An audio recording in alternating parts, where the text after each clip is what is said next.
Japanese nuclear regulators have spent more than a year inspecting a geologic fault under a nuclear plant in central Japan. They've concluded that it's not active. We have reached our decision after giving it the most thorough consideration. The Nuclear Regulation Authority issued a final report on this F6 fault under the Oi plant. They say the fault is unlikely to be affected by a nearby active fault. Government standards prohibit the construction of reactors and other key facilities above faults that have the potential to move. The Oi plant is one of 7 nuclear plants the regulators have been studying. Regulators concluded last May that a fault under the Tsuruga plant, also in central Japan, has the potential to move.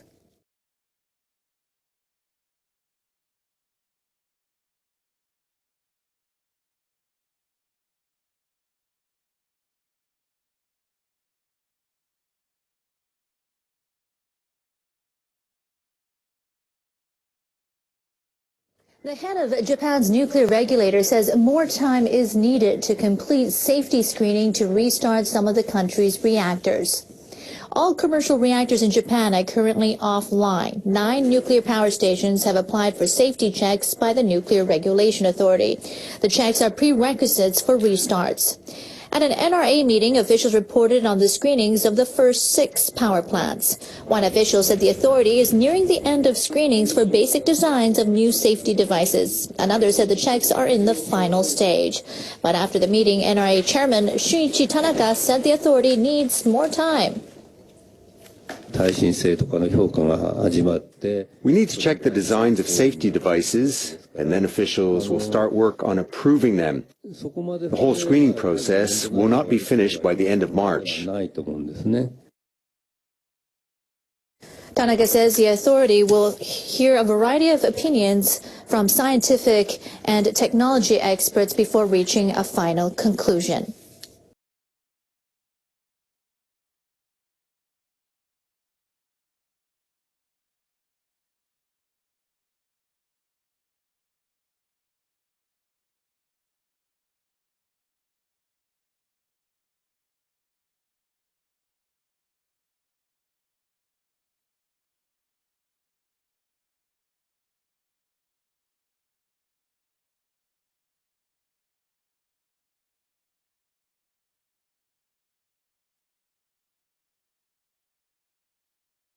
The mayor of Hakodate City in Hokkaido says he will file a lawsuit to stop the planned construction of the Oma plant on the northern tip of Honshu. Hakodate will be the first local government to become a plaintiff seeking an injunction against a nuclear plant. Toshiki Kudo says after obtaining the city assembly's approval, he will file a suit with the Tokyo District Court next month. He said the city will demand the central government and the plant's operator, J-Power, halt construction work. The mayor said if an accident were to occur at the planned Oma plant, it would wreak havoc on the city.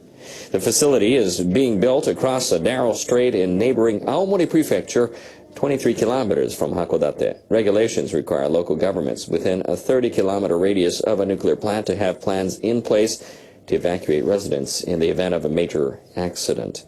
Construction work at Oma was suspended after the 2011 accident at the Fukushima Daiichi plant, but resumed in October 2012.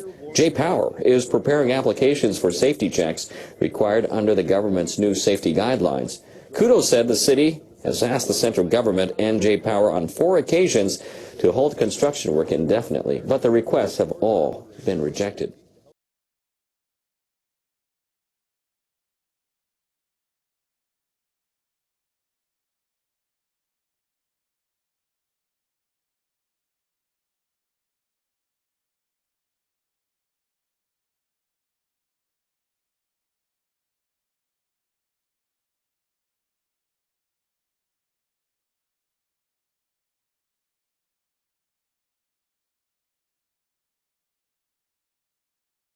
Japan's ranking has fallen in the World Press Freedom Index. Reporters Without Borders downgraded the country by 6 notches in its annual listing. This follows the passing of the controversial state secrecy law by the Abe administration. The Paris-based media rights watchdog released its 2014 World Press Freedom Index, covering 180 countries and territories. Japan's ranking fell from 53rd to 59th. The report says that since the Fukushima nuclear disaster in 2011, freelance and foreign journalists have often been denied access to news conference and information by the government and TEPCO, the plant operator. The group warns that with the Abe government's newly enacted state secrecy law, the fight of freelance reporters will become even more difficult. Other countries to fall in rankings include the United States, which was downgraded from 32nd place to 46th. Edward Snowden, a former national security contractor, leaked documents about the country's data gathering programs. The top 8 places are all taken by European nations, with Finland leading the way. Taiwan ranked 50th and South Korea 57th. China is 175th ahead of North Korea at 179th.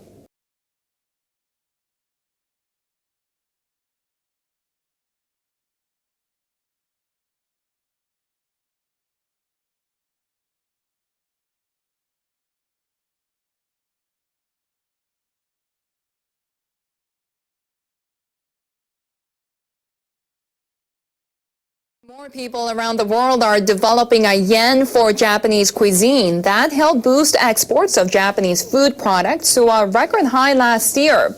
Agriculture Ministry officials say Japan exported foodstuffs worth about $5.4 billion in 2013. That's up 22% in yen terms from the previous year.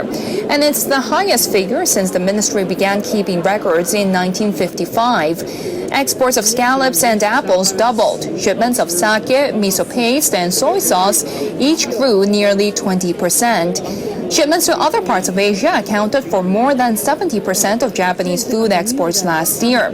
Vietnam imported 36% more Japanese food products last year, and exports to Thailand rose 30%. It is great news. We will work harder to achieve our goal of expanding food exports to $10 billion by 2020. Hayashi says lingering concerns about food safety after the Fukushima nuclear disaster are causing markets like Hong Kong, Taiwan, and China to place restrictions on imports of Japanese foodstuffs. Hayashi says the ministry is asking those markets to remove the restrictions by presenting data showing that Japanese food is safe. People who fled their towns and villages after the nuclear accident in Fukushima have spent nearly 3 years dreaming of going back. For many, it's not just their homes they miss. They had to leave their pets behind, and those animals are struggling to survive another bitter winter. Iitate village is in the evacuation zone. High radiation levels forced 6,000 residents to leave.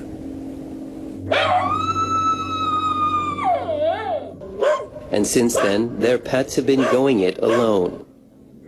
Around 200 dogs and 400 cats now spend most of their time living without their owners.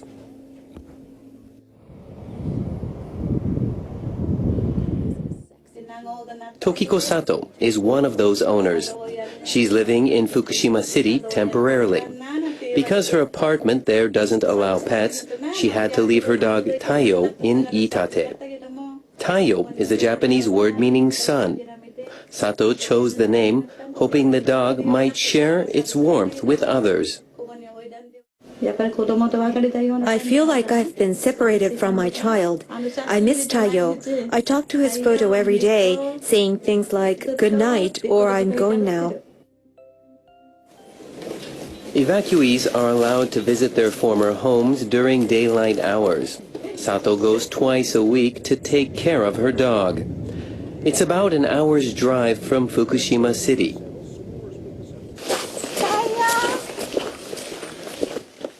Taiyo was waiting eagerly for her.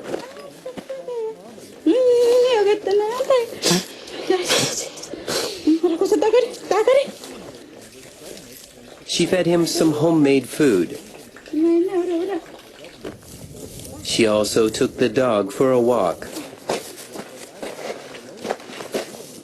But she realized Taiyo had lost weight this winter. On every visit, she always leaves a lot of food to keep the dog going until next time. So she wondered why he was losing weight. An NHK crew set up an infrared camera to investigate. In the middle of the night, rats showed up. They ate some of the food and took more away with them. Amazingly, they made over 200 raids across the night. By morning, half of the food was gone. Clearly, Tayo wasn't eating enough. Evacuees are not allowed to stay in the village overnight. So, when Tayo senses it's time for Sato to leave, he hides his face.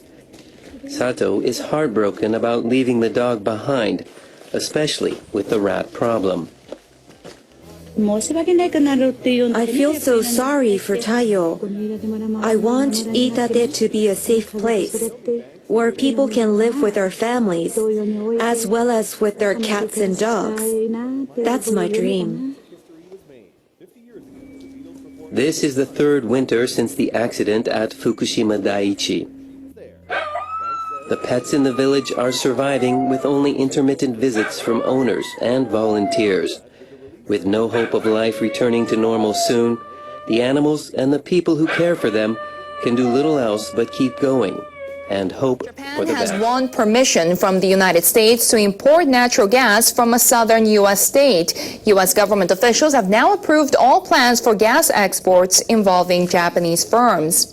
The Department of Energy gave the go-ahead on Tuesday for a project in the southern state of Louisiana. It involves Japanese trading firms Mitsui and Mitsubishi corporations, as well as shipping firm Nippon Yusen.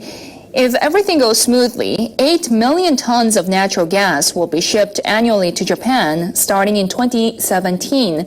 The energy will be used in part by Tokyo Electric Power Company for its thermal power plants. Overseas demand for U.S. gas has surged after a shale gas boom in the country boosted output and lowered prices.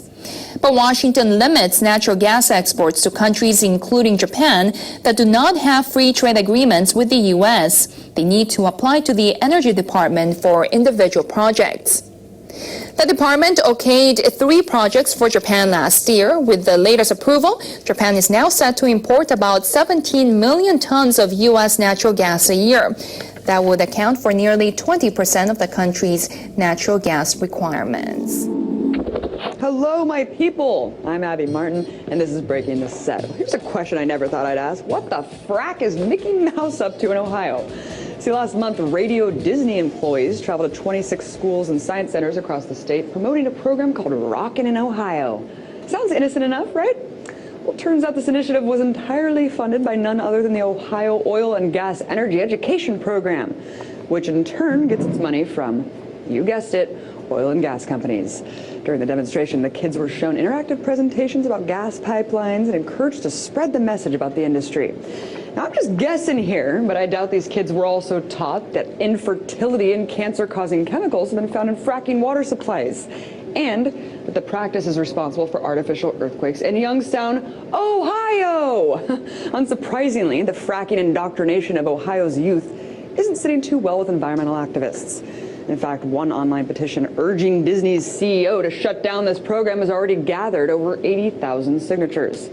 So, if you think the Magic Kingdom and oil belong together as well as water and oil, then let's break. An energy provider that serves our region may be closing some of its nuclear power plants, but company officials say the one in Montgomery County is safe. Exelon officials say the company is considering closing some of its underperforming nuclear generating plants, but the Limerick plant is not on that list. The company says the Limerick plant is a strong performer for the company, and there are no plans to close either unit before the end of their federally licensed operating lives. The units are licensed through 2024 and 2029.